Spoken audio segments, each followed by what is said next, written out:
On voit des coups de pied, je sais pas si c'est Madran ou Traficante, il met des coups de pied, etc. Moi, je veux savoir déjà le process de ce morceau.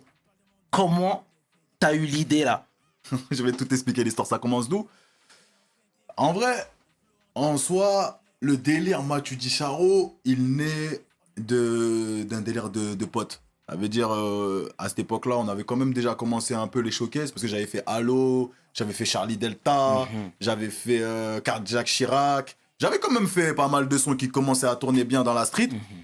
Et donc on arrive dans un truc où un jour on se retrouve en petit showcase et tout à Bordeaux, on est dans la chambre et tout, on délire parce qu'il y a un frérot qui nous avait appelé nous dire et qui nous avait dit que Matuidi voulait des t-shirts Charo à l'époque. C'est parti d'une rumeur en fait, je te jure, voilà c'est parti d'une rumeur, ça veut dire à cette époque-là, la rumeur elle arrive dans la chambre, nous on est là tout frais sorti du bendo, Matuidi, il veut du Charo, mais non gros c'est pas vrai tu mens, mais si Matuidi et tout non. Et là, c'est là que ça part en délire. Ça veut dire on se retrouve dans la breu. Tu dis Charo. Mais vraiment en délire, tu vois. Tu dis Charo.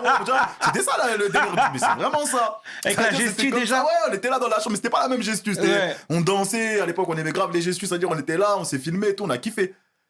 Et suite à ça, voilà. Là, ça c'était pour ce jour-là. Ça s'arrête là. Et un jour, je me retrouve dans la voiture. Je suis avec un frère à moi, Baba. Je suis avec Baba et je crois Cheba à l'époque dans la voiture et tout. On allait à Paname. Et c'est là, j'écoute l'instru que Glyph il m'a envoyé. Et Glyph, c'est un mec de chez nous, à l'époque un mec d'Evry, que je bossais avec lui depuis Mineur Enragé, tout ça. Okay. C'est-à-dire un jour, il m'envoie une instru. Moi, je suis un mot gars, il faut qu'on se donne la ce fort, tu vois. Quand j'entends l'instru de Glyph, je kiffe, moi, je suis en mode, ah ouais, c'est là. Et voilà, je me mets dans la voiture comme ça, en 10 minutes même, ouais, en rapide, là, comme ça, dans la voiture, j'écris mon texte et tout. Moi, je suis là chez... Comme d'hab, tu vois, je suis là, mon pote, il est en train de conduire, je suis en train de le chauffer. Ouais, frérot, c'est lourd, ça, écoute. Je lui fais mon texte et tout, nanana. Et donc, ouais, le frérot, il me dit que, ouais, et tout, il kiffe le délire et tout.